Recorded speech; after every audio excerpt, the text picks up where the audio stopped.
Assalamualaikum bosku, welcome to my channel. Sebelum menonton, jangan lupa subscribe, nyalakan dulu loncengnya, dan jangan lupa like dan komen. Dan jangan lupa ambil posisi rebahan kalian. Untuk kalian selamat menyaksikan. Kakek naga, bisakah memberitahuku apa yang terjadi? Ye menatap gurun yang tak berujung. Ye Chen menjadi sangat muram.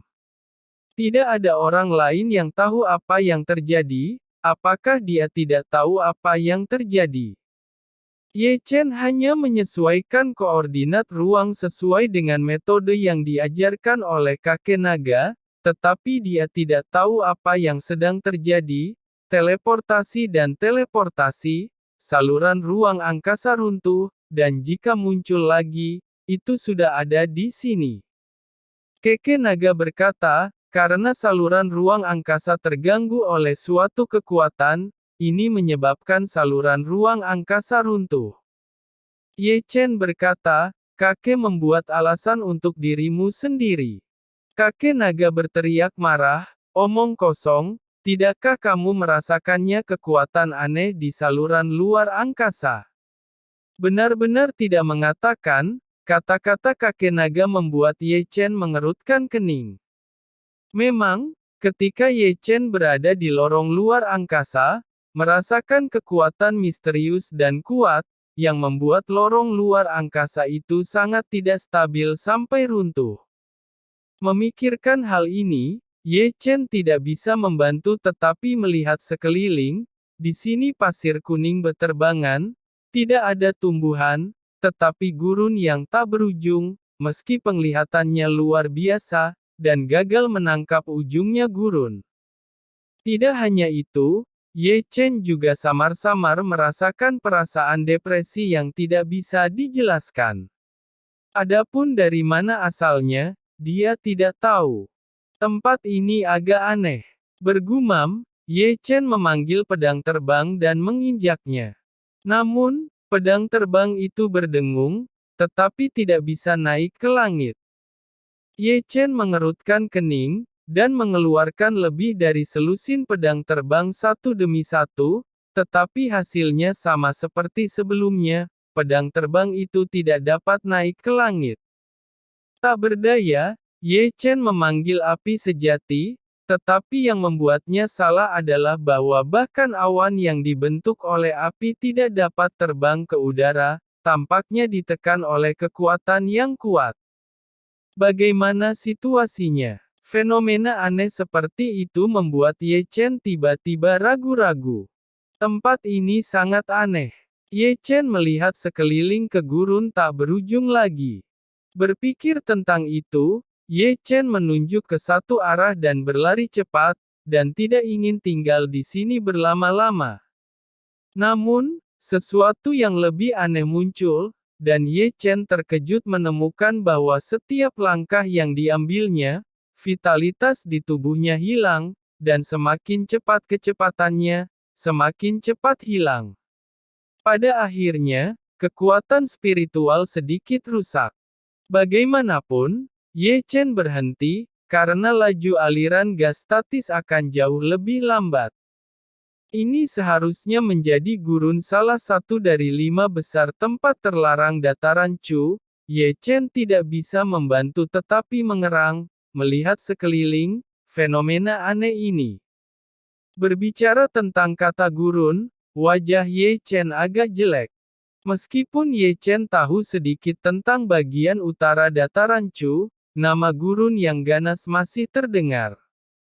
5 tempat terlarang di dataran Chu, gua, gurun, laut magis, dan lembah redup.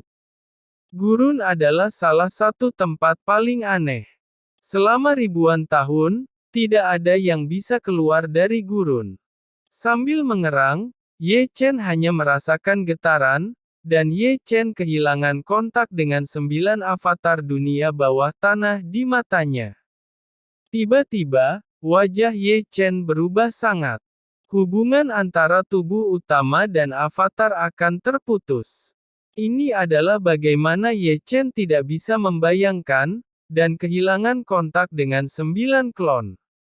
Ini juga berarti bahwa ia telah kehilangan kontak dengan kakek naga, dan itu berarti bahwa Ye Chen tidak dapat lagi menerima energi meridian bumi dari 9 avatar di Sekte Zhengyang. Pada saat ini, kakek naga, yang telah kehilangan kontak dengan Ye Chen, sedang menatap 9 avatar Ye Chen sejenak, matanya samar-samar berkedip, dapat memblokir hubungan antara dewa dan avatarnya, apakah mungkin untuk menjadi tingkat kaisar? Di gurun, wajah Ye Chen sudah sangat bermartabat. Gurun itu aneh. Dia telah diajari, energinya hilang sepanjang waktu, dan Ye Chen tidak tahu seberapa besar gurun itu. Jika Ye Chen tidak memiliki dukungan spiritual yang cukup, Ye Chen mungkin akan mati di sini kehilangan energi. Pada akhirnya tidak ada rahasia. Tiba-tiba, Ye Chen membuka mata roda abadi, menatap gurun di depannya. Namun, apa yang dilihatnya masih gurun. Meskipun aneh di sini, Ye Chen tidak dapat menemukan petunjuk sedikit pun, dan samar-samar bisa merasakan bahwa ada kekuatan misterius yang menghalangi mengintip dari mata roda abadi. Apakah caraku cukup? Ye Chen tidak bisa membantu tetapi mengerang ketika tidak bisa menemukan misterinya. Ye Chen memasukkan beberapa pil ke dalam mulutnya, dan kemudian berlari dengan panik lagi, karena bahkan jika berdiri diam, energinya hilang, dan Ye Chen tidak bisa tinggal diam. Setelah berlari beberapa ratus kaki, Ye Chen sekali lagi memasukkan pil penambah energi ke dalam mulutnya, karena kekuatan spiritual mulai hancur lagi. Selanjutnya, setiap beberapa ratus kaki, Ye Chen akan menelan pil untuk memulihkan kekuatan spiritualnya. Jadi, 3 jam berlalu. Selama periode ini, kekuatan spiritualnya diisi ulang sebentar-sebentar, tetapi gurun itu masih gurun, tidak peduli seberapa jauh berlari, pasir kuning masih terbang di depannya, dan tidak bisa melihat ujungnya di sini. Di pegunungan Sekte Heng Yue, ini adalah dinding batu, dan di bawah dinding batu ada sungai mengalir dengan deras. Pada saat ini, sangkar besi digantung di tepi dinding batu, dan seorang pemuda diikat di dalam sangkar. Dia ditutupi dengan bekas luka di sekujur tubuhnya dan melihat dengan hati-hati, yang di dalam sangkar besi adalah Hua. Di tepi dinding batu, beberapa murid berpakaian putih tertawa sembarangan. Inilah akibatnya jika mempunyai hubungan dengan Ye Chen. Jika aku jadi hantu aku tidak akan melepaskan kalian. Hua itu ternyata sangat tenang, dengan raut wajah kecilnya, tanpa gejolak emosi sedikit pun. Seorang pria muda segera melambaikan pedang dan pedang membelah rantai yang mengunci sangkar. Kakak, aku akan menyusulmu, dengan gumaman lembut dari bayi harimau, sangkar besi itu jatuh ke dalam sungai deras. Sehari kemudian, Ye Chen berhenti lagi, terengah-engah, dan wajahnya sedikit pucat. Pada hari ini, Ye Chen berlari dengan liar tanpa mengetahui seberapa jauh. Setelah pil di tas penyimpanan habis, Ye Chen menggunakan batu itu untuk mempertahankan kekuatan spiritualnya. Tidak heran ini disebut tanah terlarang. Kata Ye Chen bermartabat sambil menyerap energi batu roh. Kehilangan semangat yang cepat begitu kuat. Jika tidak ada kekuatan spiritual yang cukup untuk melengkapinya, kebanyakan dari mereka akan dikonsumsi di gurun ini. Aku harap aku bisa keluar dari gurun ini sebelum batu roh habis. Ye Chen menelan pil ke mulutnya pada saat terakhir, dan kemudian berlari lagi. Kecepatannya sangat cepat, dan tidak berani berhenti sejenak. 3 hari berlalu dengan tenang. Di gurun, Ye Chen, menghadap matahari yang panas, berjalan maju tanpa jejak kekuatan spiritual di tubuhnya. Dalam 3 hari terakhir, Ye Chen telah mengkonsumsi jutaan batu roh, dan bahkan buah spiritual, cairan spiritual, dan rumput spiritual telah ditelan dengan bersih, tetapi Ye Chen masih belum bisa keluar dari gurun. Meskipun ia tidak memiliki kekuatan spiritual, bukan berarti esensinya tidak akan hilang. Setiap langkah yang diambilnya, esensi yang terkandung dalam darah akan hilang, dan menakutkan bahwa dengan hilangnya esensi darah, hanya kematian yang menunggu. Apakah aku akan mati, Ye Chen? Suara Ye Chen serak dan kering, mulutnya pecah-pecah, matanya yang gelap bersinar dengan mata redup, sangat lemah, dan penglihatannya sedikit kabur.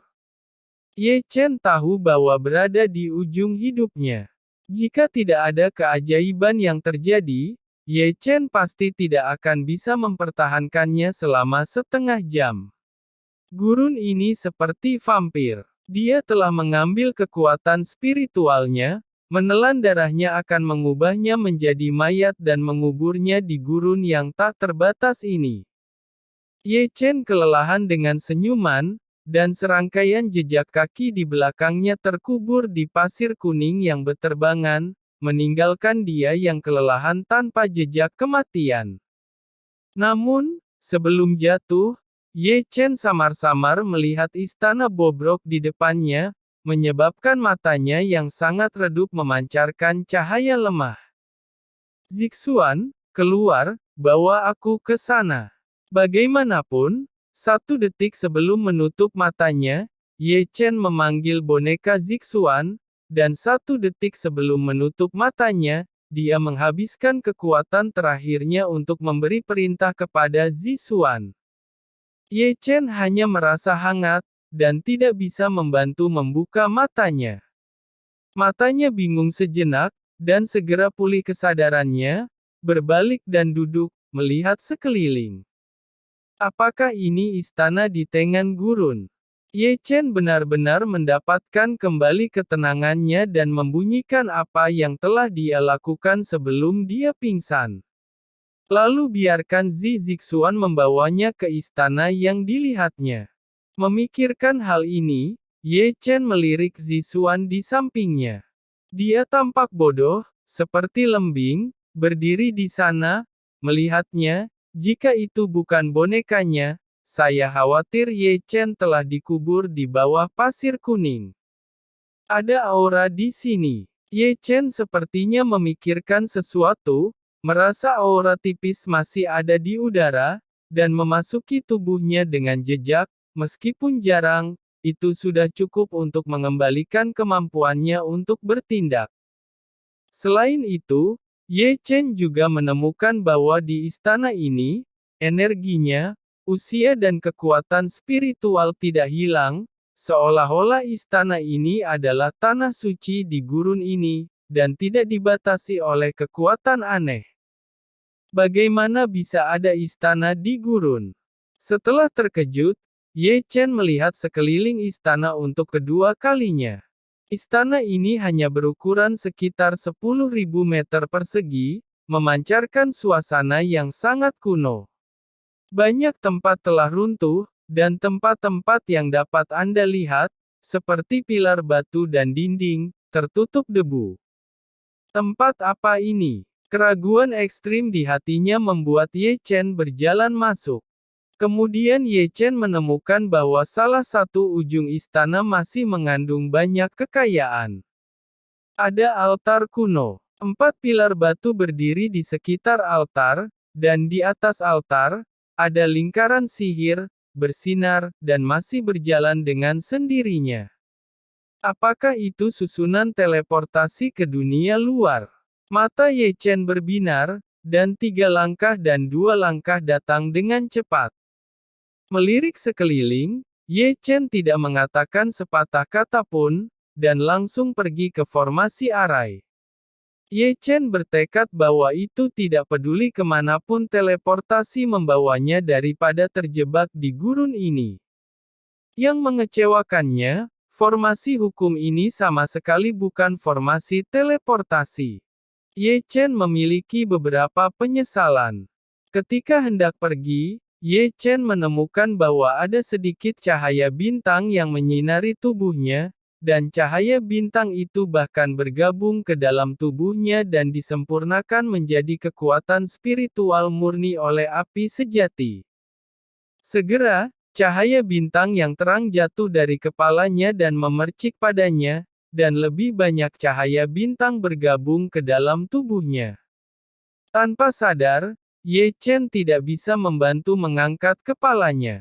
Ketika Ye Chen melihat pemandangan di atas kepalanya, Ye Chen tiba-tiba membeku di sana. Di atas, ada langit berbintang, dihiasi bintang-bintang dan bintang-bintang yang bersinar.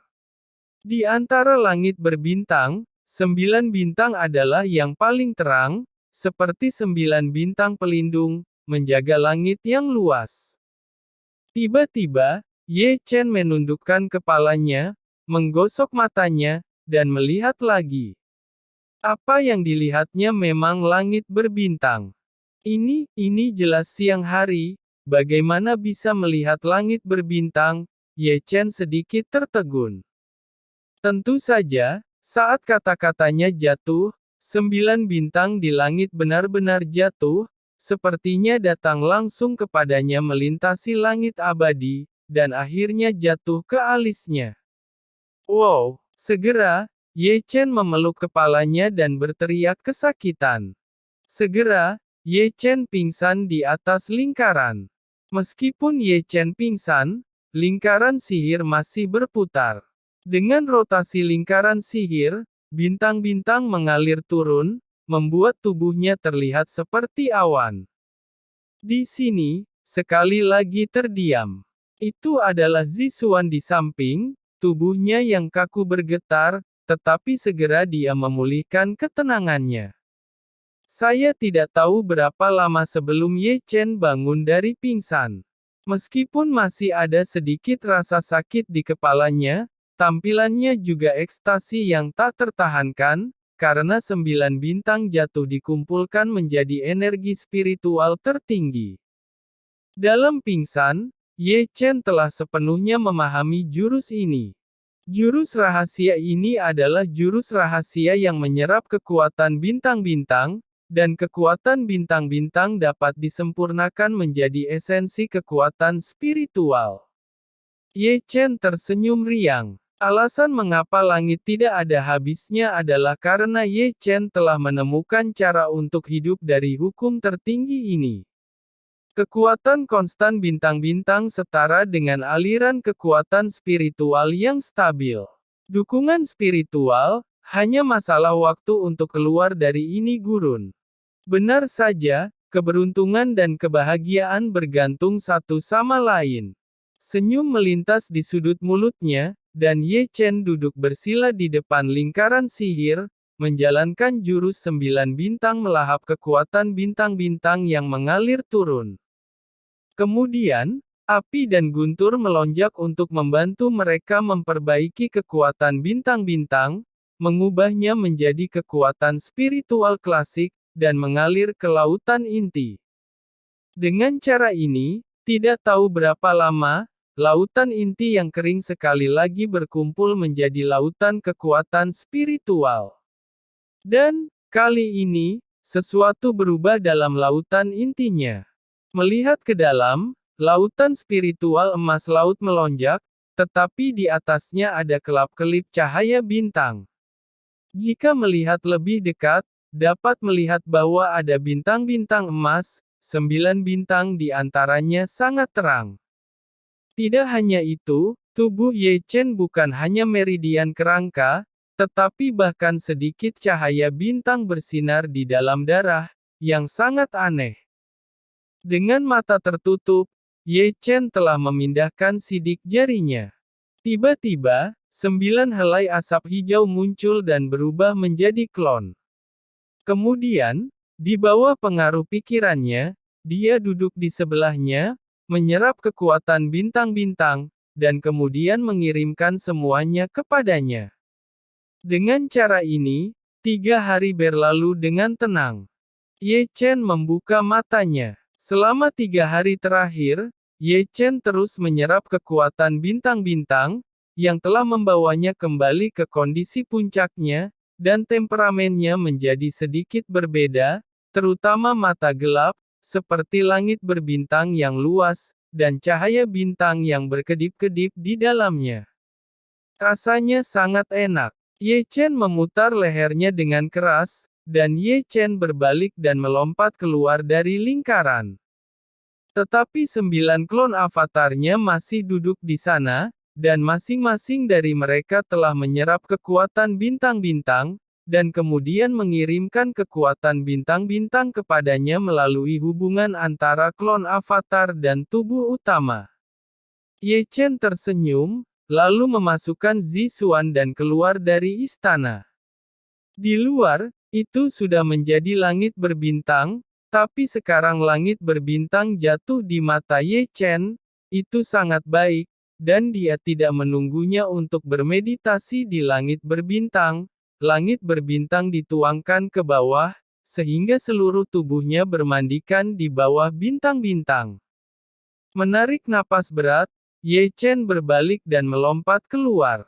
Segera, kekuatan spiritual dalam tubuh itu mulai terkuras, tetapi kali ini Ye Chen tidak takut, karena Ye Chen memiliki jurus 9 bintang-bintang. Ye Chen dapat menyerap kekuatan bintang-bintang, dan ada transmisi terus-menerus dari 9 klon avatar, untuk keluar dari gurun ini hanya masalah waktu. Ye Chen melangkah maju, tubuhnya terbang, dan sebanyak mungkin kekuatan spiritual dikonsumsi sebanyak yang bisa tambahkan, seluruh tubuhnya diselimuti cahaya bintang. Di malam yang gelap ini, Ye Chen menjadi mutiara yang mempesona di gurun ini.